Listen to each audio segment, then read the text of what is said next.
Just did a nice long video chat planning social media and community dance night for Shakti Moves. So I'm getting excited.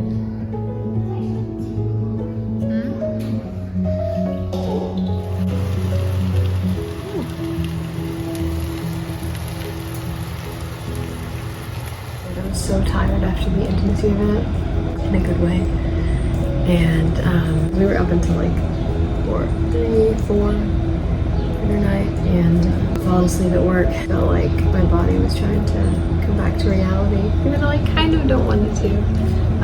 What I would rather do with those kind of circles is to integrate that experience into my reality. Like, I don't believe in having these like blissful sensual experiences separate from your reality. In some ways that I've been doing that is my own inner work, but some of it is, you know, reaching out to people from the event and outside of my wider coven and arranging the next coven meeting, which is going to be Litha, which is we're just going to go for a swim, maybe do a small ritual beforehand. I'm going to hang out with a girl from the intimacy events that's been coming every single time since February, and has really become a part of our magic and co-creating the space with me. And me and my partner are going to go on a date with her on Wednesday. And so maybe the next 3 days, Sunday, Monday, and Tuesday, the Monday and Tuesday are going to be work days, which are always the hardest. Make sure and do keto and yoga. When I do keto for about 3 days, and I like to eat like that most of the time, but I'm not always. I do keto for about 3 days. It really helps me feel better, especially if I'm getting over something like this. I can sit in my place and think of, you know, all of the fear and the things happening in politics and all over the world. It can feel really daunting, and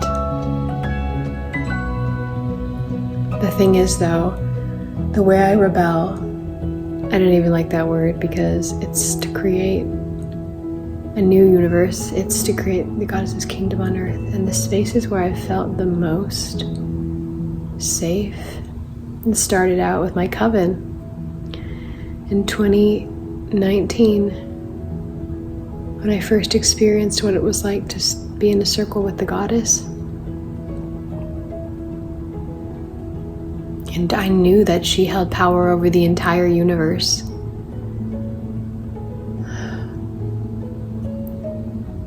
And she's the one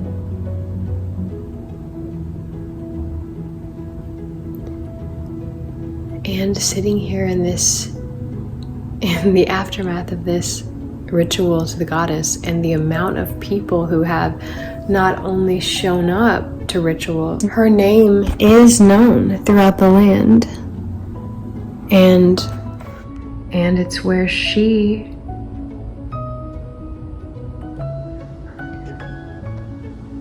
is held supreme and worshipped, and all of her children are sacred.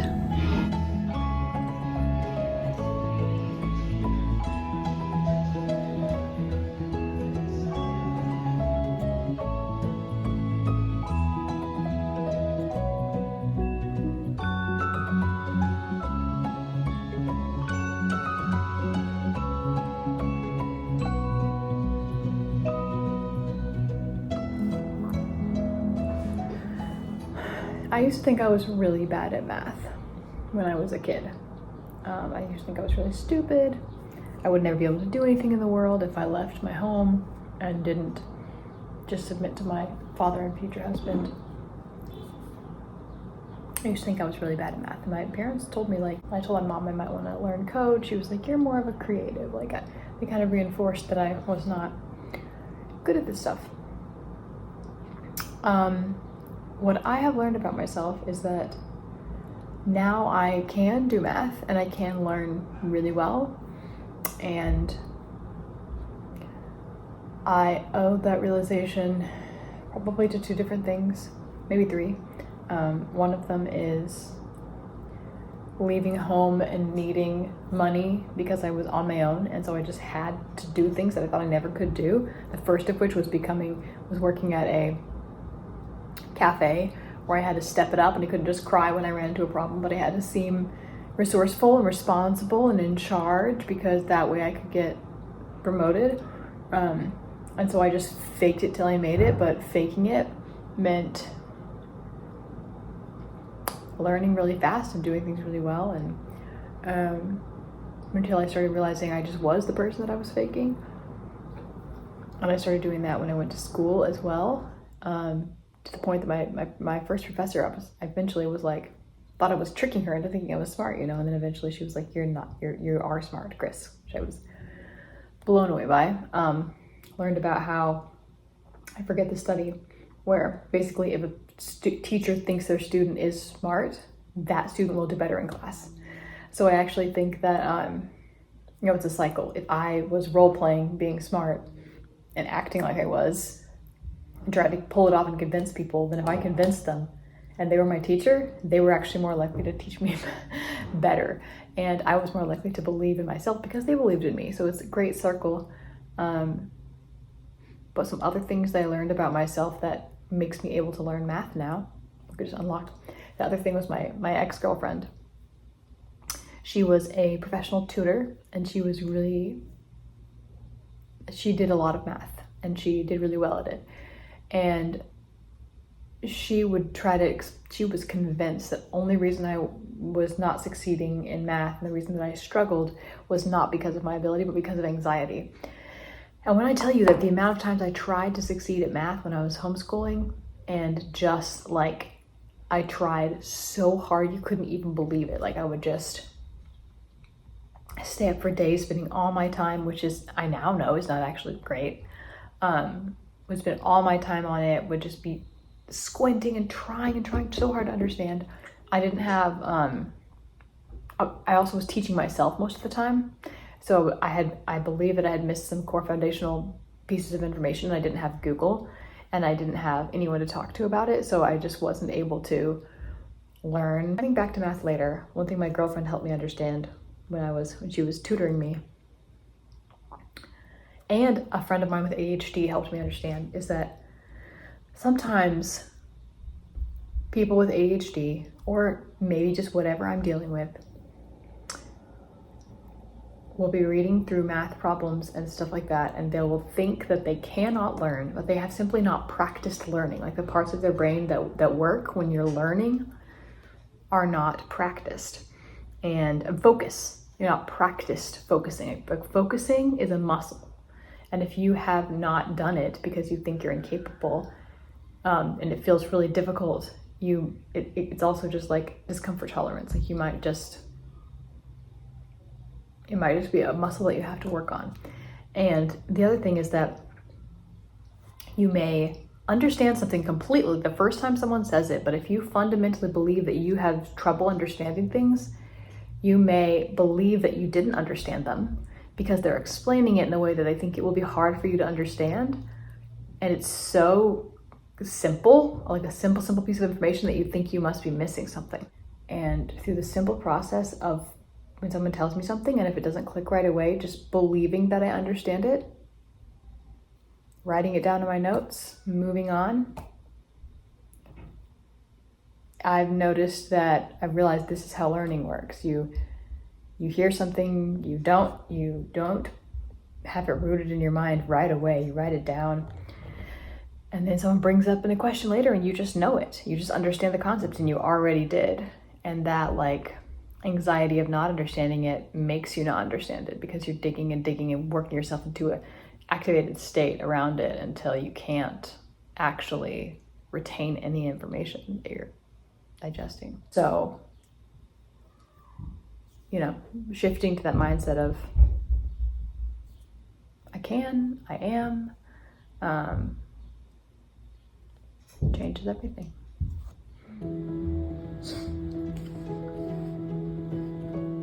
Loop game was awesome.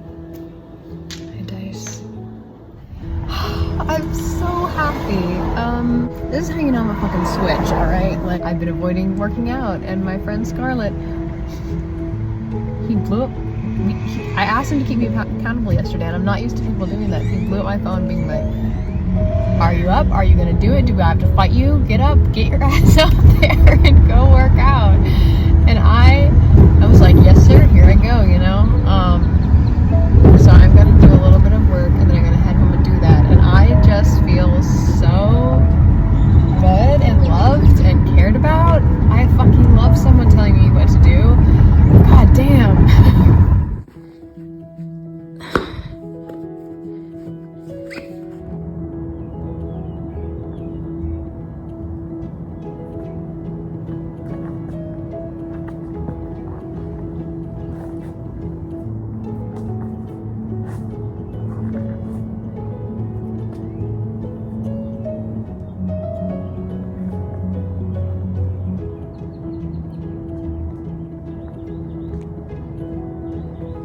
So high off of that dance session.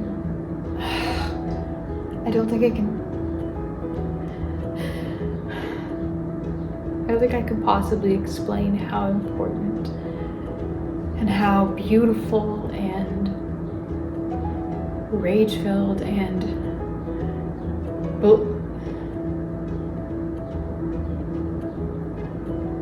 that dance is for me. And like, it's been the most healing thing, just establishing freedom and expression, and I can't believe I haven't done it in like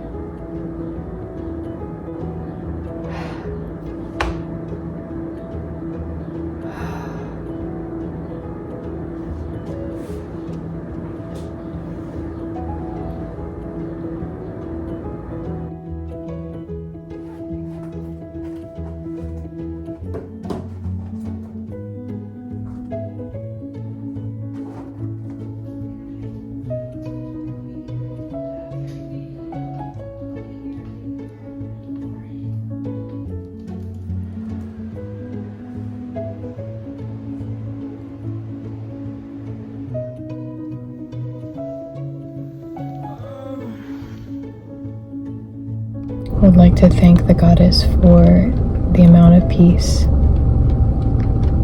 and safety in my life in the last couple of years, and remind myself that that's not a bad thing. I would like to thank her for allowing me to not keep seeking relationships and friends and situations that that undermine me and bully me and belittle me and hurt me in order to feel like I'm working for love.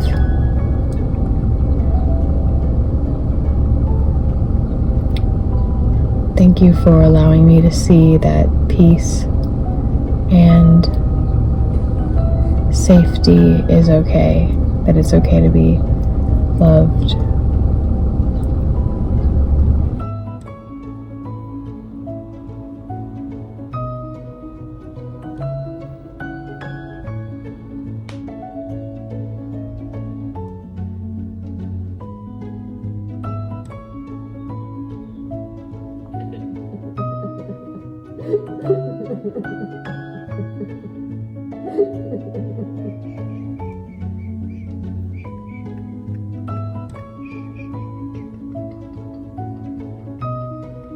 So I did tell my partner what I was experiencing, because I just felt like I ended up feeling really violated and by myself, essentially.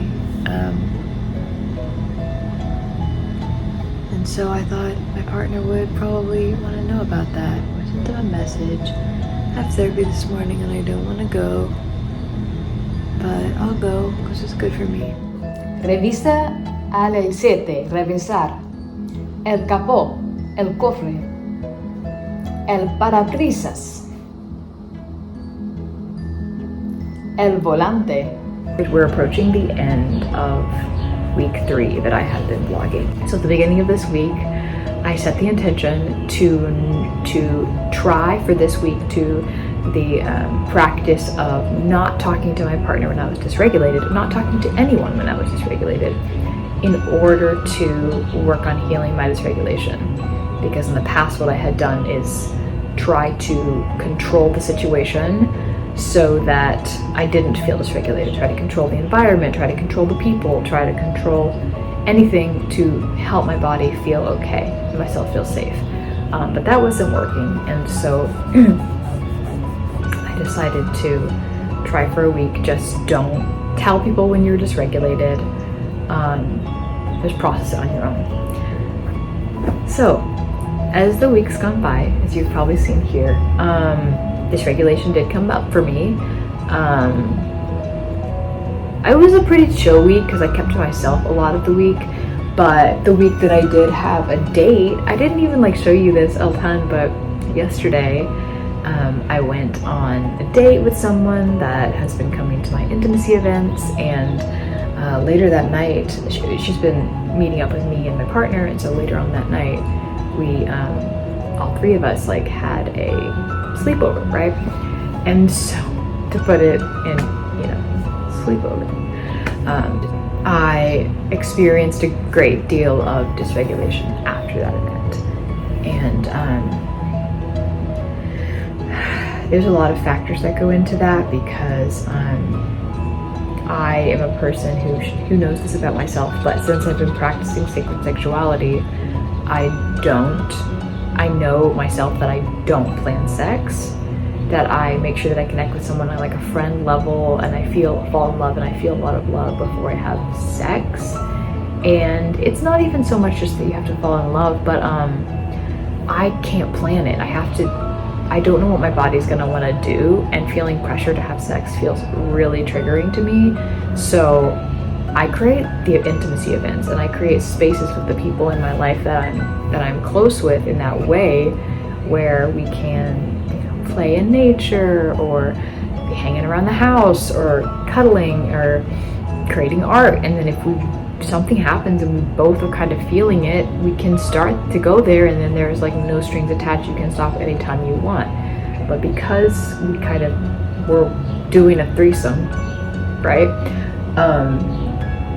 It was not simple. Like, I felt a lot of pressure. And don't get me wrong, they were not pressuring me.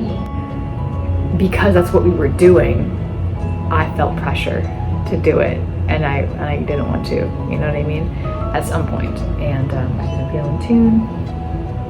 So, that was too much for me. It was overstimulating, and it was overwhelming, and I got really dysregulated at the end of it. I'm getting better, I think, at telling when I want to reach out to my partner because I'm feeling dysregulated. I pause and I say, hey, if you reach out to them right now and they don't respond exactly the way you want, are you going to get more triggered? Then you probably shouldn't be reaching out to them right now. Wait until you can reach out without a need for them to respond in a certain way. I sent an audio clip this morning, telling them what had gone on and how it had felt for me. The girl asked me how I was feeling, and so I did share with her, but I also shared like how much I appreciated her and these kinds of things. Reassuring and nice to hear that he was like still there, and that my feelings don't scare him away, Yeah, and I'm grateful for you. It has been nice to have you along this journey with me this week, to